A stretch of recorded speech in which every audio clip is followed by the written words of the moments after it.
Welcome into Celtics Late Night. Woo! Opening night, Jake. Ring/banner ceremony. Not to mention the ceremonious destroying of the Knicks. What an amazing night, Jake. How are you? Man, I forgot what it feels like. I like to think that I'm not someone that is completely reliant on the Celtics for my mood, good or bad. But I did forget how good it fucking feels to win a big game with everybody watching. And tonight, we got it all. I mean, I didn't really even know what to expect from the ring ceremony, but I was getting chills. Like the moment, like the lights went down, music started playing, the media team was all over it. Like we got some of the best hype shit all off season, and like this was like the cherry on top, maybe the best we'd seen. And it was just chills for like 30 straight minutes. And to know that the NBA world had to just like clockwork orange, Yes, like had to just like be shoveled Celtics propaganda into their souls, and then that was followed by a reminder that this is the best team in the NBA, just dismantling a team that all offseason we heard was like built to stop these guys and is going to be the best challenger to the Celtics. And that actually might be true. This might be the best challenger to the Celtics. The best challenger is just a little fly that we have to swat away on our way to banner 19. Yeah, too bad we couldn't swat that 30th three-point make. I know. which we'll get to. Look, the whole evening exceeded expectations in that you could have made the excuse that, coming off that ring ceremony and the emotions of it, that they would come out flat. And they just didn't do that at all. And it's an immediate continuation of the mental fortitude that Joe instilled in them last year for them to come out and defy that trend, I suppose, even though I know the Nuggets came out and won last year against the Lakers. Typically teams come out looking a little soft after the ceremonial aspects of raising a banner. But we do have, you talked about Celtics propaganda. We do have a propaganda specialist lurking in our lobby at the moment, who also, while lurking in our lobby, seems to be lurking somewhere walking around at his phone. We're going to bring up the How About Them Celtics, Sam LaFrance here. Sam, how we doing, man? What's up, gangsters? I am outside the garden now. I'm walking to my car. I was at the game today. I was very lucky to be here. And I am at the crosswalk now. But this was probably the funniest it could have been. This is probably the funniest way this game could have happened. Because you not only had a whomping of the Knicks, who, like you said, had been built up as this big bad for the Celtics. And rightfully so. They made a lot of great moves. They brought in pieces to specifically match up well with the Celtics. But then they also, come out flat. The Celtics kill them, right from the rip. There was never a doubt. And then the Celtics are so far ahead that they can comically miss all the threes ever while trying to break this three-point record. And it means nothing. The crowd is on its feet chanting for one more three. It was all can't-miss stuff. It was great. Sorry, I'm not looking at the camera. You're good. Don't get hit by a car. You don't think that would be good for views? I think you would get a lot of. That's a good point, actually. If you're willing to risk it, you guys would be all right if I got hit by a car. Yeah. CLNS will pay for. Yeah, if it'd be good for. Yeah, you'll get workers' compensation. You'll be good to go. You'll be rich. CLNS will be paying for you just to be wheeled into Celtics games for the rest of your life, which would be fun. Workers' comp is like the dream. You guys don't even know. Oh, right. Not from them. Not from them. From someone. From whoever buys the Celtics from them. From the Saudis. Getting paid not to work is actually the dream. That's right. Yes. Always. Sam, we won't keep you too long, man, because we want you to get home safely. But can you tell us about the vibe in the Garden tonight? Obviously you were there last year for some of the games during the title run. How did the vibe compare tonight? Oh man, this was so. I did not get to go to the playoff games last year, but what I can tell you is I've been before. I've been as media before to the playoffs. This was incredible because you had this incredible energy right from the jump. Everybody, it wasn't a nervous energy. Last year there was a lot of talk about the team or the fan base not really knowing what to expect from the team. Does the Garden still have the juice? The first couple of rounds of the playoffs, are people being priced out? And today you didn't have that because people were like, we paid to see a banner go up. We're going to see a banner go up. And there wasn't even nerves when the game got started. I just think they started on such a great note. Tatum comes out and makes a three. Oh my God. They come down and make a couple more threes. Everyone's like, this is the greatest. We're going to be fine. And there was never any kind of nervous energy. So this was a great environment. The ceremonies were great.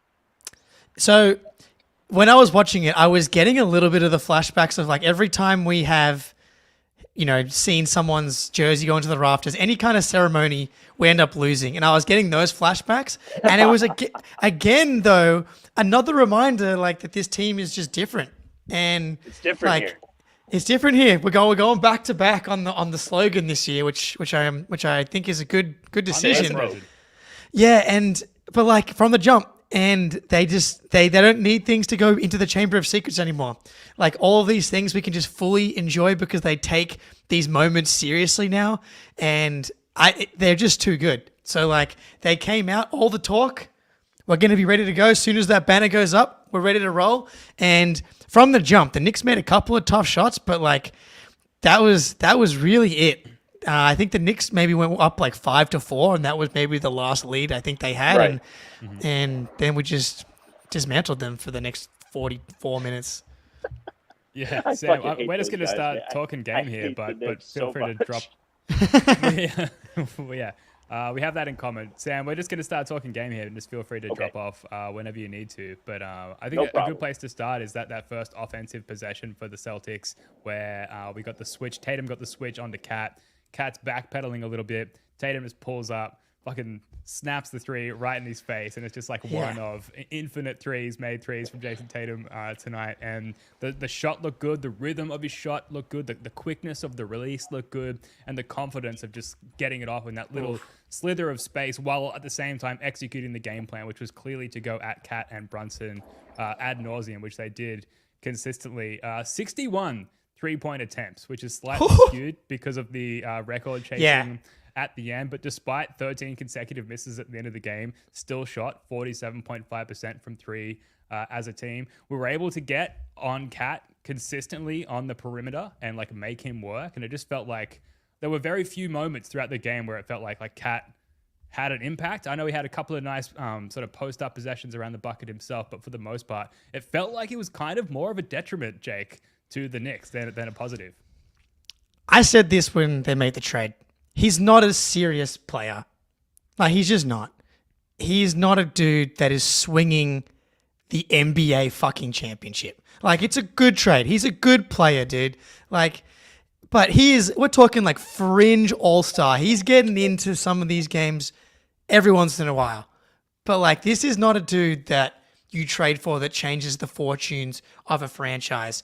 And when they traded for him, I was like, this feels way more like another footnote in Knicks lore of another bad decision that was like, what? Of course, trading for Karl Anthony Towns was not going to be the thing that gave us a title. He's not a serious player. It's the Succession quote, and he's like, you people are not serious. And that's the type of player he is. He's not. So tonight, obviously the defense we talked about, and to see that come to fruition, like for the entire game, it was just, he was involved in like pretty much everything, and he couldn't stop a nosebleed. It was start to finish. And then on the other end, they did a really good job because we knew what they were going to do. They were going to switch a variety of guys onto him. They weren't going to let them get to that pick and pop game.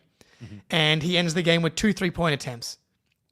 And that like tells you the entire story. So like his entire existence, his entire point for like the only way that you beat the Celtics is to get those threes up as that stretch big, immediately neutralized, which is kind of what we expected. Like, go back to the Mavs series, like the Celtics is so versatile defensively. You can put like the entire starting lineup on Towns and feel like relatively comfortable with him. And it's like, okay, you want to back him down. He ends up like 5 for 9? That's like 55%. That's pretty good.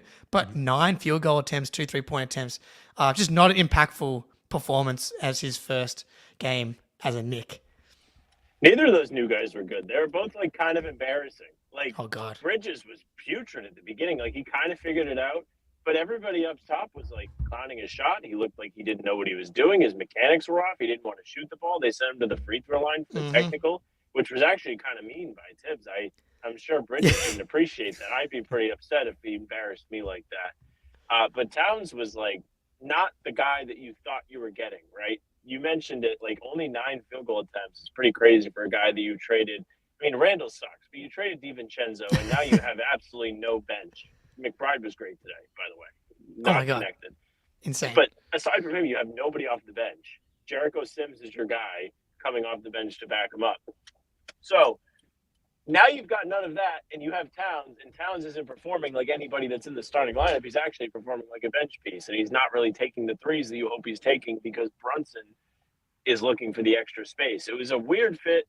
They're clearly still having some growing pains there, which isn't ideal for them, but it was very ideal for our boys today. So I can't complain at all. I loved it. Yeah. Yeah. Well, yeah, I think they'll figure it out. It's like game one, like Sure, proper that's what I was game gonna say. one for these guys. And they did look a little all over the place on both ends, like many missed switches and blown defensive assignments defending the Celtics, who are like one of the best teams ever. I think we've determined. So a tough initial matchup for them. But even just the amount that I talked about, it, like how often we had Cat out on the perimeter and like not even guarding Horford's shooting and like ability to pick and pop, but even Luke initiating the play above the break there, forces Cat out of the paint, and Jalen Brunson, 14 shot attempts. It's crowded in the areas where he likes to work because Cat is being pulled up into that space away from the rim. And it was clearly, there were a lot of reasons, and just the Celtics one-on-one, isolation defense alone, but the ability for us to crowd the areas in which Brunson likes to work by bringing Cat away from the rim on their offensive side of things was really effective. I don't know. What do you think, Jake? Yeah, man. Like 14 field goal attempts, obviously skewed a little bit by the fact that he only played 24 minutes, but a lot of those were tough twos. And like, we're going to play the math game over and over again. And whether we're playing drop or whether we're switching, we're really good at forcing guys into shots that aren't super efficient.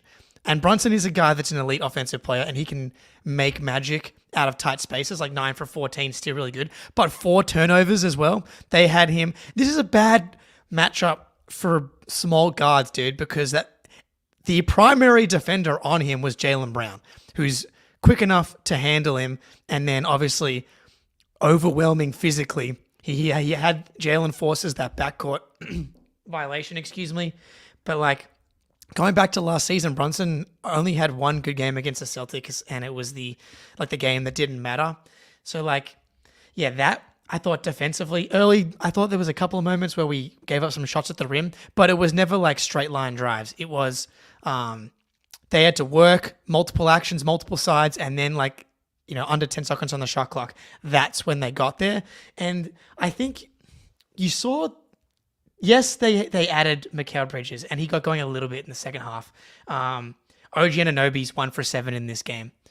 Like, they don't have real offensive creators outside of Brunson. Like, you are very comfortable with Karl-Anthony Towns with the ball in his hands.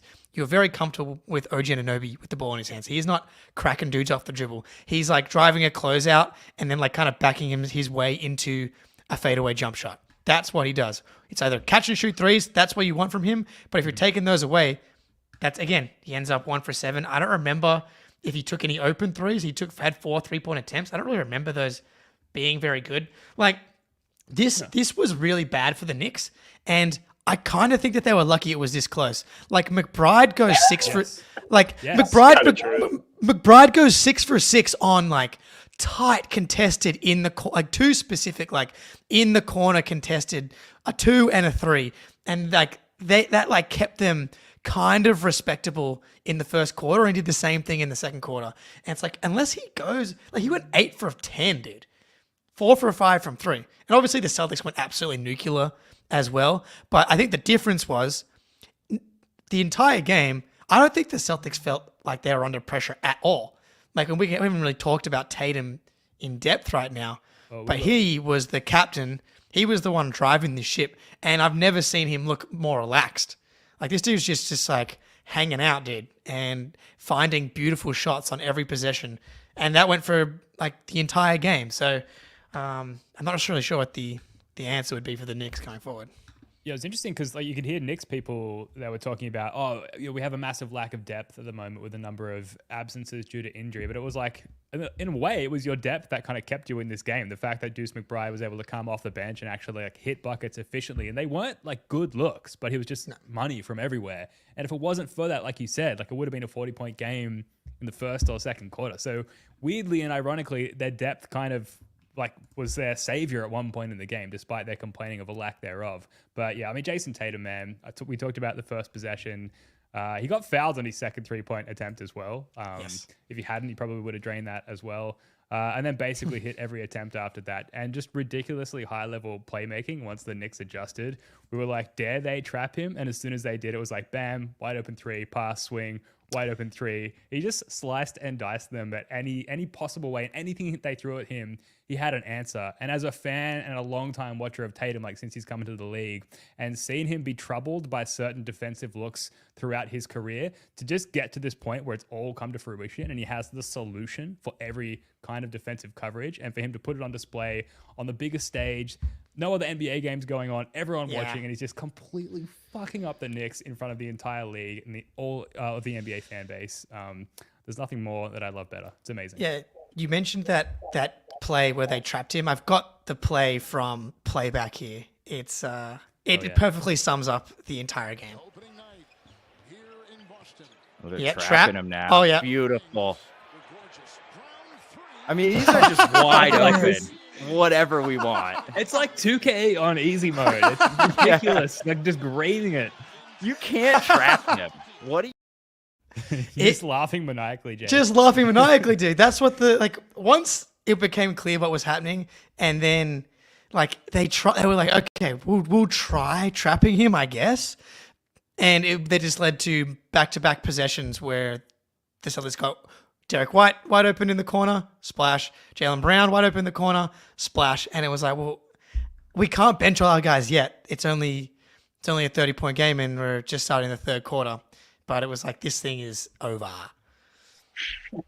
Tatum really just had the whole game in the palm of his hand tonight. It was incredible to see him come out like that. Like, the guy missed 4 shots. He missed 4 shots. That's it. Yeah. In a game, you mentioned it perfectly, Ben. All the eyes are on the Celtics. This is the highest stakes game that Jason Tatum is going to play in until probably Christmas. And he went through a whole summer of being criticized, told he has no aura, saying that what he had to say after they won the finals was corny, all the bullshit things they could make up just to tear him down after he finally did the thing that they said he couldn't do, and then they still decided it wasn't good enough because he wasn't particularly efficient on the way there, which is, I mean, sure, fair enough. Like, I didn't think Tatum was fantastic shooting-wise in the playoffs, but he did the things that you saw him do tonight, those games in Indiana where he was just toying with the Pacers, essentially, and getting anything that he wanted, creating for Al Horford, creating for his teammates. He did it. He did it, and he made shots today. Like, this is the Tatum that people are like, watch out if he figures out how to shoot. Like, he's going to be a monster. Like, this is the type of thing people have been dreaming about. Yeah, I'm just so intrigued by what happens with the 3-point shot, and I've been kind of banging the drum that like the 3-point shot, obviously it can't be at 28%. That would probably start to be a problem at some point, but he was 38% last year.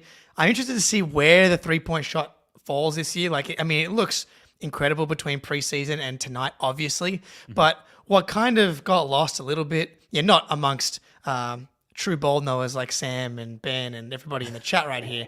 Nobody knows balls like me. That's right. There we go. Doesn't matter shape, color, whatever you need.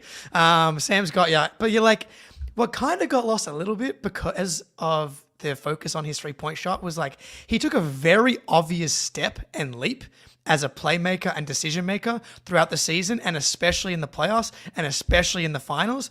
Like, yes, he was missing shots, but he just tore apart the Mavs on switches and got downhill and was driving to the rim like 13 plus times per game, multiple 10 plus assist games. And today was like one of the most in control I've ever seen him. Like, there's this play here that I'll run, like, just a ridiculous play. For 14-second stint with the Celtics.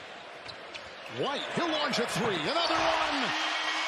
Well, what it calls Missoula. just routine, dude. Like Derek was not even that open, but he sees what's coming. He just left hand off arm, cross the court directly into like where Derek White is moving shooter pocket wise. And the defender doesn't even there may as well not even be there. That's how quick, and that's the type of chemistry these guys are building as well. And to see like Tatum, if Tatum's going to take this step as a playmaker and then have the shooting come around as well. I've been someone who's like, not really a believer in the MVP thing just because there's too many mouths to feed. But if the assists do go up, granted, it's easy to rack up assists when you shoot 50+% from three on this type of volume. But if the assists are able to get into the 7 range while he maintains like a 60, 61, 62% true shooting, while these guys win 60+ games again, I think he's going to have a better shot than last year because he was so disregarded last year. I think he'll at least push his way into that range. But for him to come out tonight, as Sam said, after all the nonsense in the offseason and have one of the best games of his career, like obviously you're not going to put it in the same category as the Milwaukee game or Game 5 against Dallas or Game 7 against Philly. But this was 14 for 18, 37 points against one of the best teams in the league, supposedly, 10 assists, 1 turnover. Like you don't really see games better than that by anybody. So, I mean, pretty good, Definitely boys. the most efficient game of his career, I would say, quite easily. But yeah, dude, and the role model aspect, like who did we see making those left hand snap wraparound passes against the Raptors the other night? Fucking Drew Peterson, Littlefoot. So like role model style, everyone's copycatting Jason Tatum and making amazing heads up plays. So. You'll love to see it. Yeah, Jason Tatum, dude. And we'll get to his speech during the ring ceremony a little bit later. Jaylen Brown started off as the primary defender on Jalen Brunson, sort of the continuation of the, I'm going to take Luka, don't take me out if Luka's in the game aspect of the finals. And I thought for the most part, held up pretty well. And, the Knicks offense remains clever, at least in the vacuum of, getting Jalen Brunson decent-ish looks, although the frequency, like we discussed, was quite low tonight. But I thought for the most part, Jaylen Brown did a pretty decent job on Jalen Brunson, sending a message. He forced a backcourt violation on him at one point later in the game. And I like this in contrast to Jason Tatum, that Jason Tatum is going to orchestrate the offense and really orchestrate the defense as well and just have such a holistic effect on the game. And meanwhile, Jaylen Brown, also an all-star, also an all-NBA level player, is just going to guard the opposition's best fucking player every night and do an amazing job at it. Yeah, that's something he kind of talked about going to last season, right? When it came in, he was like, I want to be all defense. And he truly stuck by that throughout the whole season. We really got to see more and more of it as it got closer and closer to the playoffs and then throughout, of course. He turned it up on that end of the floor.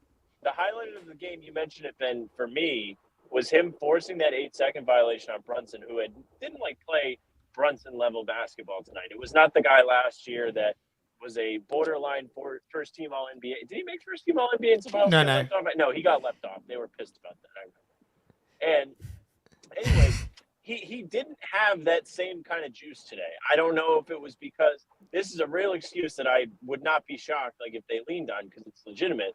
The Knicks did not get any time to warm up in this game either. The Celtics had their warm-up. They came out, warmed up for probably 5-10 minutes. Then the Knicks came out, got booed, warmed up for 3 to 5 minutes. Then they started the banner ceremony. And that was it. And then the game started pretty much right after.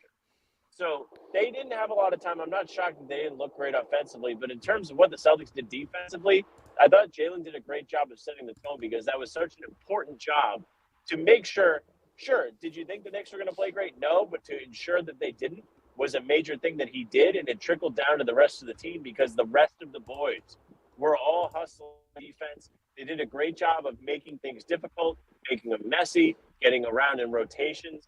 There were a few great defensive possessions that they had at the point of the game where the game was still actually close. The only thing that I didn't love, you mentioned it, Jake, was that it felt like they were getting some layups, and I was slightly concerned about Horford's impact in the paint when guys were just going right over him at the beginning of the game. But it got fixed up real fast. He had a block on Cat. And I'm very proud of what Jalen has become as a defender because he set the tone at a very important spot. Yeah, they definitely settled in, specifically Horford. I think those old bones needed a quarter to warm up, and then he was getting a little bit more springy, getting an extra couple inches on that vertical. I wish I could get a couple extra inches. But yeah, Jaylen Brown, the way that he is deployed is perfect, man. Like he's so much better at not getting back cut than he has been previously, even though that did pop up a little bit in the preseason, whatever. But deploying him on opposing teams' best offensive initiator is a complete game changer for him and for the team. It is the perfect role because he's such a good off-ball defender. He's a really good on-ball defender as well. But Tatum's just so good as a help defender because he's just able to impact the play in a variety of ways. Jalen's just so physical and quick that he can impact so many different types of guys. The fact that he's able to stick with smaller guys like Brunson is really valuable because those guys can't deal with the length in the way they can deal with. Brunson just absolutely destroyed Andrew Nembhard for the whole series. But you can't really do that to Jaylen Brown because of his size. And he's got the foot speed to kind of handle it. Walsh needs to watch Jaylen Brown foot speed tutorials or something to kind of help him hang with and stay in front of guys. But Ben, go ahead. Well, I was just going to say, I would imagine it's like hearing you've got a hit out on you. Oh shit, Jaylen Brown's guarding me one-on-one tonight. Fuck, all right, my life is essentially over. My basketball life is essentially over, which was the case for 14 field goal attempt Jalen Brunson tonight. So love to see it. Also from Jaylen Brown, 4 of 4 from the free throw line, guys. Yeah. Is it real? Is it as real as Jason Tatum's 3? Yeah. Obviously, I didn't even catch that. Size, but 100% from the line. You love to see it. And then 1 turnover from Jaylen Brown. 3 turnovers for the entire team. Yeah, it's ridiculous. In a game where we were fucking around for the last 10 minutes of game time is wild. I don't know how sustainable that is, but as far as hoping that they pick up where they left off, the fact that they were this disciplined on both ends and only committed 3 turnovers as a team, and Jaylen Brown only committed 1 of them himself, who's kind of maybe one of the more turnover prone, or definitely one of the more turnover prone guys on the team. Love to see it. I don't know. Is there anything negative to talk about? You talked about the shoddy rim protection early in the game, but to some degree, that's just Al Horford. The osteoes, the anti-inflammatories took a while to kick in, right? Yeah, and we don't want him going too hard anyway. I have one negative that I think is fair, and a fair criticism is that Horford playing 30 minutes I don't think was necessary. I understand if the game was close, opening night, maybe push him a little bit. But he played 7 minutes and 40 seconds in the fourth quarter. Mm-hmm. And I was like, we didn't need those at all, really. So to have, and again, these were a light 30 minutes. These were not intense 30 minutes. The game drives, was though. Yeah, he had a couple of drives. Characteristic. Yeah. One that kind of into traffic, which I kind of liked the aggressive move, but it wasn't really there. But yeah, I thought he played well. He had ended up with 5 assists. He's just going to be so solid for you every night, making the right decision, and then goes 3 for 5 for 3 to get in on the 3-point party. But I just didn't think they needed to play him 30 minutes because you've got Luke and Tillman, and you're up 20 plus in the fourth quarter. That should probably be a rule. Al Horford's not allowed to be in the game in the fourth quarter if it's a 20 plus lead. That's a good rule. Yeah, I think we should implement that. I didn't even notice. That's such a good catch. I didn't notice how many minutes he played. Jack and I already did our post-game pod. We talked nothing about that. So if you want my opinions here, I don't think Horford should play 30 minutes in a game that's a blowout. No one even asked Joe about that. The vibes after the game were just so up because, it was a great night overall. And like you guys said, there was nothing really to nitpick and be like, well, we didn't like this. But this is actually a very valid point to be like, what the hell, Joe? This guy's fragile. Or not. He's not fragile, but he could be fragile. Why are you going to test it? Certainly old. He's pretty fragile. He's one knee knock away from being fragile forever at 38 years old. I think that's, I would imagine, all it takes. Although Al Horford and I same age, but that's handsome, unfortunately. Yes, both handsome, both relatively fragile, but don't need to push him. But again, opening night, I'm not gonna be too hard on Joe. I understand. That it's the first night, you want everybody to get out there, and Horford probably was pushing to play or wanted to play. Very interested to see if this is just going to be the thing. Is he just going to start every game? Like we talked about it a bunch in the preseason, and it's like, is he going to sit? Because the next 2 games are what? It's like Pistons and Wizards. Yeah, I bet you he just starts all the games that he's playing in, unless KP's back, and he's sitting back to backs, and that's when Luke Cornett starts. That's my read on the situation. Yeah. I think that's pretty fair. Horford 60% from three as well. That the shot looked good, dude. and it's tough to like tag it as he hit some timely threes. I think there was one moment where we did struggle a little bit was the first major non-Tatum stretch where it was like Jalen and pieces, and we struggled to manufacture points for a little bit there. And I think that's where one of the, I'll call it like a big three from Horford came, where it just kind of relieved the pressure, while up like fucking 20 points or whatever it was. It still felt like a pressure relief at the time. So Horford, like still at his age, like a genuine like bucket from beyond the arc and a genuine floor spacer and a genuine problem for the opposing defense, which you'd love to see. Speaking of genuine problems, sorry, go ahead, Jake. One thing I just want to make sure we hit before we get to the ceremony. I'm not sure you talked about it on the How About Them Celtics. You probably didn't, knowing this topic. We're two fucking dumbasses. No, you didn't talk. You wouldn't have talked about it because you're Tillman 3-point shooting propagandists, and I'm sure I am too. I'm a supportive co-host. I don't want to be tied into the propaganda. I'm a Springer propagandist. That's true. Tillman 0 for 3 tonight, so currently 0% from 3 in the 2024-2025 season, which I'm not happy about. You look a little bit happy about it, let's be honest. I don't like that I'm happy about it, though. I don't like this is what it's become, where he shoots, and everyone else that shoots, I like unequivocally go in, but there's just a tiny part of me that's like, I see him a little bit right if every time that he misses one. Yeah, so I don't like it. But I clearly like it because my face says that I like it. Some people like it, not Jake, but there are people that say that they like it. Yeah, that's exactly right. I don't know. It looked fine, but I don't know. It did something to track. He looked fine in general as the sort of last person off the bench. Like we didn't see any Walshy in serious minutes tonight, but Tillman played 18 minutes and rough from a field goal percentage aspect, but in general, I thought he was solid enough for a person at his place in the depth chart. I think he'll be better. I thought him and Pritchard, who was 1 of 10 from the field tonight, struggled a little bit as far as their role in the overall efficiency of the offense. But as far as like their placement, for lack of a better term, I'm probably like fucking up my description of like why they were good. But I didn't think they really took anything away from the team. I thought as far as like their role and movement in the offense, off ball and defensively as well, I thought they were as impactful as you kind of need guys at that place in the depth chart to be. Will they be better? I'm sure absolutely they will. And fortunately, because Tatum and really the rest of the team were just red hot tonight, we didn't really need that much more from them, fortunately. Cornett, Pritchard, and Hauser are so rock solid to me. And like Pritchard and Hauser are going to shoot well, like for the season. That's just what they do. And the way that they play, they just keep the machine moving. When you're going to be playing, so Cornett, Pritchard, Hauser, the real answer to this is they get to play with Tatum. And Tatum in the bench has just been a cheat code for like 3 or 4 years now. And they're getting better. Tatum's getting better. And then he also, it's like, I think it was Tatum, Cornett, Pritchard, Hauser, and Derek, I think was like the main second unit from memory. Because I remember thinking when Jalen was out there that they could probably use Derek out there. But I do think that lineup is just going to kill people because of how quick they make decisions. And that's all it is, man. You're going to play drop coverage with Cornett. You're going to protect the rim. And Pritchard, man, he stonewalled Pacome Didier,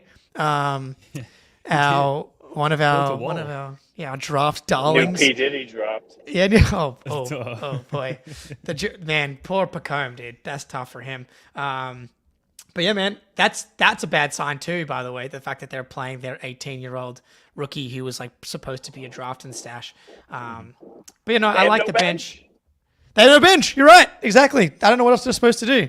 Like fucking Jericho Sims was playing. How many minutes did he play? He was awful.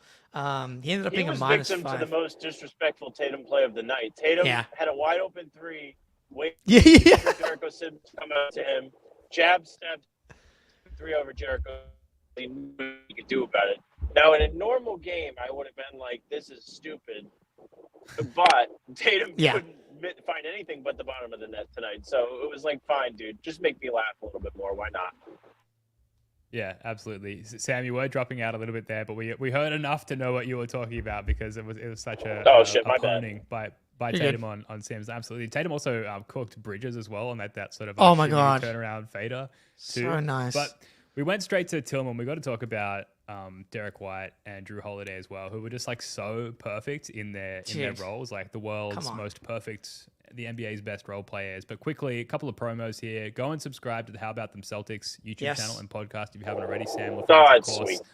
along with Jack Simone, part of the How About Them Celtics pod. Definitely my favorite Celtics podcast, and I tune into all their pregame shows. I listen to all their podcasts, which come out conveniently at like 9 p.m. Aussie time. So I'll put it on after I get my kid to bed and just kind of end the day with Jack and Sam, which is awesome. Also, while you're here, subscribe to our YouTube channel if you haven't already. Subscribe to our audio like button. podcast. This will go up on the audio feed as well. And yeah, of course, hit that like button. Jake, did I miss anything? Well, yeah. So tomorrow we're going to be doing. You got to sign up to the Patreon. So we're doing pretty much all of our shit is still free, but we are doing extra content on the Patreon. So tomorrow we're going to do a Patreon podcast, leftover Celtic stuff. We'll talk about all the contract extensions that have happened over the past couple of days, contextualize them in how incredible the Celtics contracts look relative to like Jalen Suggs getting paid as much as Derek White, which is insane, but that's a thing that is a reality. So we're going to touch on a bunch of different stuff. Sign up to the Patreon for that. And I'm probably going to do a playback, just bounce around from like 9 p.m. Eastern, do like the second half of most of the first slate. But yeah, man, Drew Holiday and Derek White combined for 15 for 22 and 10 for 16 for 3, like 0 turnovers between them, 8 assists between them. Like all 2 offensive rebounds for Drew Holiday, continuing to take his offensive rebounding, dude. I don't know what the numbers. I have to go back and really look at the numbers, but it feels like he just gets the most back-breaking offensive rebound. You can't give up offensive rebounds against this Celtics team. It's just not tenable, dude. And so, like, just another example of like the way the Celtics dominated today. 11 offensive rebounds to the Knicks 5, which was the Knicks superpower. And I'm not sure they're going to have that this year if you got Karl Anthony Towns on your team. That's not really what he does.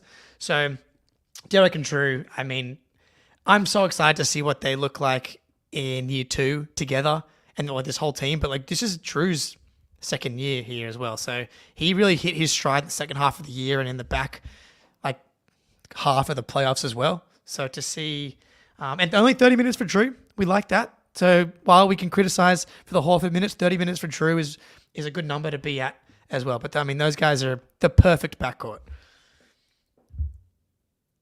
Sam, will we They still were get you in the excellent. car? Yeah. Derek White was like, I don't want to say sneaky good because he was so obviously in your face good in this game, but because Tatum was so good, he was sneaky good. Like he was benefiting from all these Tatum passes, and he even had a stretch where he was like in an unconscious mode. He was just he was like, all right, fuck it, I'll just throw it up. It's gonna go in, and it was.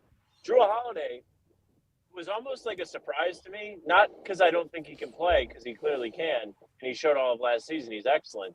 But in the preseason, there was almost like a little voice in the back of my head that was like, what if he forgets how to shoot threes in the corner? Like, he didn't look the same shooting those threes as he had in the regular season. And then sure as shit, he just fucking shows up today and makes all of them. It was excellent. He made them, and again, when the game was actually closed, like, these guys showed up to help balloon it out. So shout out to them. And, of course, the defense was excellent. The hustle was excellent. And they really kind of carry the precedent that the Celtics team has built itself on, which is playing hard, shooting threes, and making things difficult on the opponent. I was so happy with the start we got from those guys.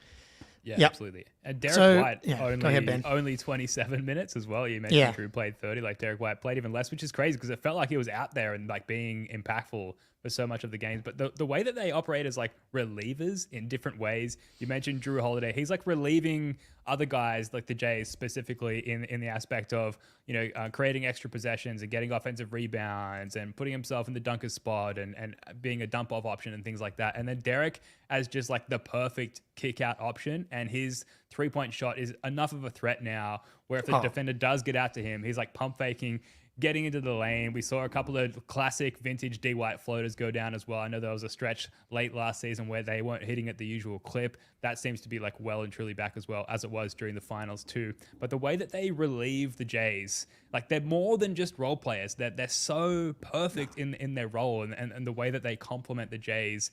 It's perfect. And, oh, man, I can just talk all night about it. Just the way that they're just so back in their exact form that we left them in. It cannot be overstated. It is crazy that they've just immediately, from like game 5 of the finals to game 1 of opening night against another good team, just look exactly as dominant as they did.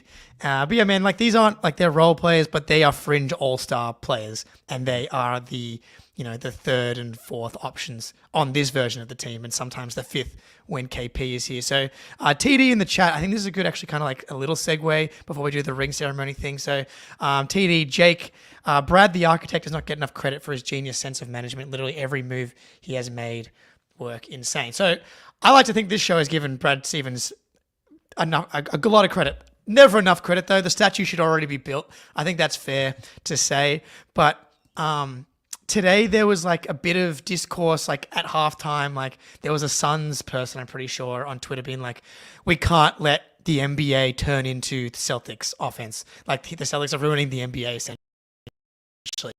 And Jason Timpf kind of got in on it as well. And I retweeted him being like, if you don't want the Celtics to shoot too many threes, you can just like switch everything and then like force them to go downhill as opposed to just like playing drop and then like just spraying to shooters. Obviously that has its, downsides as well, because if you have someone like Kat or a Luka, if you blow past them, drive and kick, it's kind of an unsolvable problem for most teams with the Celtics offense. But what I was going to say to Tim, what I said to Timpf was, because Timpf was like, it's not a commentary just on the Celtics, it's more like the NBA as a whole. I'm like, the Celtics are an outlier. There is no team in the NBA that exists right now that has the shooting talent that the Celtics have.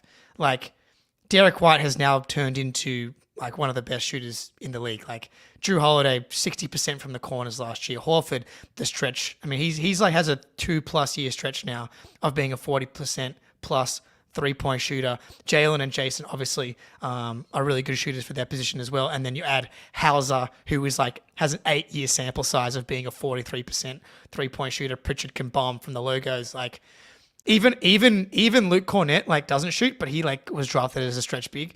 It's like kind of insane. So that's an out. Like I don't think the NBA is in trouble. I think it's ridiculous. I think that to TD's point, Brad Stevens has built a team that just has everything. It's an embarrassment as riches, and shooting is like the most obvious to the like untrained. Like if you're not a Celtics fan, it's like, oh my God, they shoot so many threes, but it's like that's just kind of like the end result of how good they are at cracking everybody off the dribble and getting defenses in rotation. Yeah, and it's clearly like an essential entry point into the rotation is like you need to be somewhat of a threat, and that's kind of the threshold seemingly that X has just sort of ascended into, which is like, okay, you're somewhat of a threat. You've clearly put some work into your 3-point shot in the offseason. You can now crack the rotation and help to continue our offense running the way that we want it to run while other guys are sitting on the bench as well. So, but what's interesting is during that final stretch of the game where they were hunting threes, their offense like completely broke down. So on one hand, there's this criticism. I know it, and Timpf called it out. It's like not specifically a criticism of the Celtics, but a lot of people less qualified than Timpf were using this angle. Yes. It's like they just shoot too many threes. It's ridiculous. It's not fun to watch, but it really is just organically generated as part of their offense. And the talent disparity that you talk about, where we just have so much talent that, like, of course, we're going to generate a lot of open looks from everywhere because you have to close out on these guys. You have to get your defense in rotation because they're a threat from everywhere. And naturally and organically, what's born out of that is a lot of fucking open shots from three.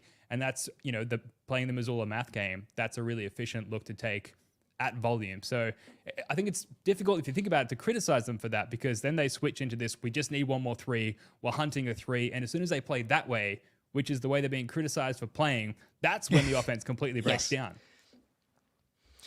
Sam? It's so true. I saw the thread you're kind of talking about, and I don't know if it was one of you guys or somebody else, but they quoted and they were just like, well, do you just hate ball movement? The way that they create these shots is by moving the ball and playing as a team. We talked about Tatum so much today, but his hockey assist just got them in rotation, and the ball was swinging around the perimeter to guys that were wide open in the corner. This is what the Celtics are trying to do, yes, but it's coming on the end of good basketball. The thing that people like to watch, the thing that people commended the Spurs for years, they're doing it. They're just kind of spacing the floor more when they do it, and they're scoring a higher volume of points because it's. I was so happy. Even when they were playing like shit, missing all the threes at the end, like a lot of the shots were good shots were open. Some of it had to do with the Knicks giving up short. All right, Sam, we're losing you. We're losing you, Sam. We're losing you, Sam. We're losing you, Sam. So we'll mute you for a second here. But we'll come back to you. Yeah. But he's absolutely right. And like I think I saw a couple people compare us to the Spurs. Ben Pfeiffer, draft expert, friend of the show, was like, this is what happened to the Spurs. People just like are bored / it's not their team and they don't like it. And they're finding reasons to get pissed off about it or whatever. And let's hope that is us now. I'd very gladly take the mantle of the Spurs from the 2000s where they won 5 titles and they were just like so dominant, but like in a boring quote unquote way. But they were like the gold standard of culture and organizational stability. And that is what the Celtics have been for the past 12 months, essentially, like on the dot. From opening night last year to opening night tonight, they have been like the gold standard for what you want to be as an NBA franchise from top to bottom. And that's pissing people off because it's the Celtics, because it's Jason Tatum, and because people hate dominance and greatness. Like that's just what happens. LeBron, Steph, the Patriots, Tom Brady, people hate it when that team consistently kicks the shit out of people. And that is what's happening. And let's embrace it and let it wash over us and laugh at them. Yeah, and like at its surface, people, they miss the NBA. It's game 1. It's 2 supposed top tier teams. They want a close game, and they're looking for reasons to ways to label their frustration, and so they start to criticize. In this case, the game of the very dominant winning team. So very very happy to be on the side of the very dominant and potentially boring winning team. Jake, at some point, very soon, I am expecting a delivery of a dishwasher to my door. So you might see me disappear from the stream, but we've got Jake and Sam, and I'll be back a couple of minutes later. You're going to take that in yourself? I'm going to try. Yeah, my dishwasher's been broken for a couple of days. I'm sick of washing dishes, so I'll do whatever it takes, even if I do have to throw my back out. My hands are looking about 80 years old from washing dishes for the last 5 days in hot soapy water. But I digress. No one cares. The ring ceremony is what plenty of people care about. Full marks, I think. Flawless. Oh, so good. As far as the way this was executed, the rings themselves, the fucking drone shots around the banner as it was going up. I just think that they couldn't have done it any better. It was awesome. I didn't know what to expect, and they absolutely nailed it. We had Irv, maybe I'm assuming that was Irv. It wasn't Irv. It wasn't Irv. Guy. Yeah, some other old guy. Okay, who was that? I don't know I forget what his name was, but he's Bob like someone. So there's Wick, there's Pags, and there's a third party that's an ownership group of the team. Okay, and he was representing them. Got it. I was like, okay, it's Irv. See, Irv, this is what you built. Please pay the bills, but it wasn't Irv. I thought Wick had his speech, nailed it. Like he was listing out the 4-1. Don't let anyone tell you shit. This is one of the most dominant teams in NBA history. Like the design of the ring, which we're seeing on the YouTube right now, I thought absolutely nailed. I loved the mic'd up segment of Al Horford being like, "Oh guys, I got my ring size wrong. I thought it was or whatever." It was like such a dad thing to do, and I think you've got the JT speech lined up here, Ben. I do. Maybe play that. Filibuster while I find that. I got it. Yeah. All right, to the best fans in the world.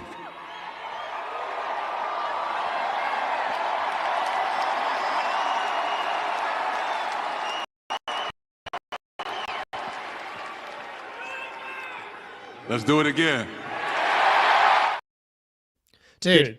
The guy, right before he says it, do it again. And he just repeats him. Amazing. Love to see it. Look, Tatum, not the best interview in the world. I think that's okay.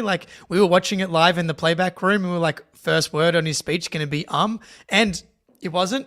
I thought this was the best public speaking that he's ever done. I'm guessing he, practiced the speech a little bit, but he didn't just have the words down. He had the pauses. He was able to let the moment wash over him and still deliver. He Gormaned it. Exactly. Gorman was in the building too. That was another beautiful touch. We had Paul Pierce carrying out the Larry with KG and Ray. But like I thought Tatum nailed that speech so well, letting the fans jump in with cheers and then to hit it with the let's do it again at the end before proceeding to just decimate the New York Knicks. Like you just from like the second the broadcast started, and if you're watching on playback, you didn't get screwed by the TNT broadcast and you actually saw the banner go all the way up. So I apologize to anybody that wasn't watching on playback, but now you know you should be watching on playback because you actually get the full league pass experience, and we got to see it from start to finish. But it was fucking perfect. I'm glad you guys didn't get smoked by the broadcast because I saw so many people online upset about it. It's like, you should be able to watch this. That's why TNT, they have to milk the very last ad revenue they can get from this before they have to rely on Mountain West college football. Like that is what it is.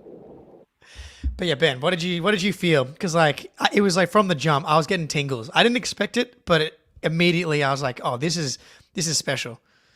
Yeah, I was trying to like hardline it because I was on the playback stream with you, but I was feeling emotional sort of behind my eyes and just trying to keep it hold it steady. But I thought it was a really surreal moment, and the whole morning leading up to it, I just found myself thinking, I can't believe we're about to actually watch the Jays raise a banner because it's just been such a long time coming, and there's been so many failures or near misses or however you want to describe it.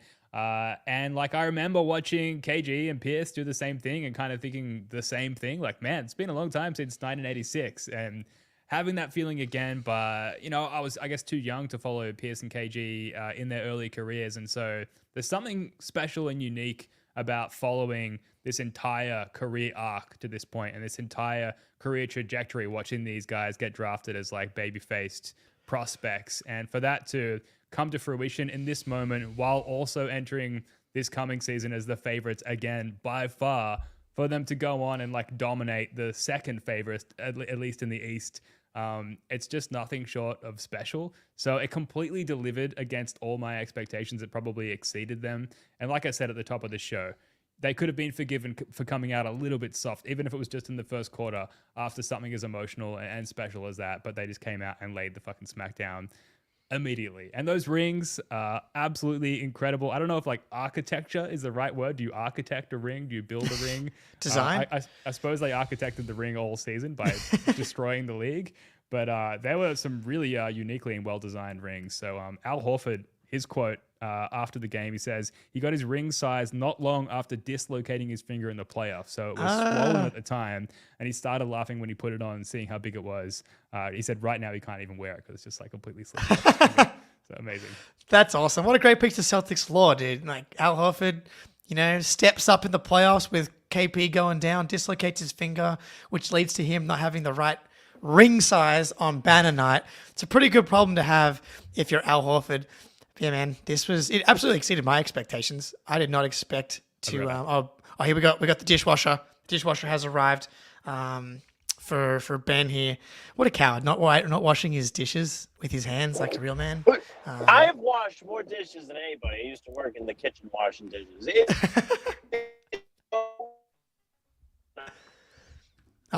Sam, we got you. We got you for like a second. Yeah, we don't have you. Yeah, you're good. You're dropping in and out. But I think we're pretty good to almost wrap up. We have to wait till Ben gets back here. Can't wrap up without him, I guess. But yeah, the ring night was pretty much perfect. I don't understand how else it could have been better from top to bottom. I would have liked to have seen Larry Bird, Kevin McHale would have been, those boys. Under the Garden Report made jokes about how like the only way they come back to Boston was for the Dick's Sporting Goods money that they got last time. But yeah, like this is what dreams are made of, man. You win the title, dominant season, you come back, ring night. Like the Lakers, the Nuggets won last year, but it was like a bit closer.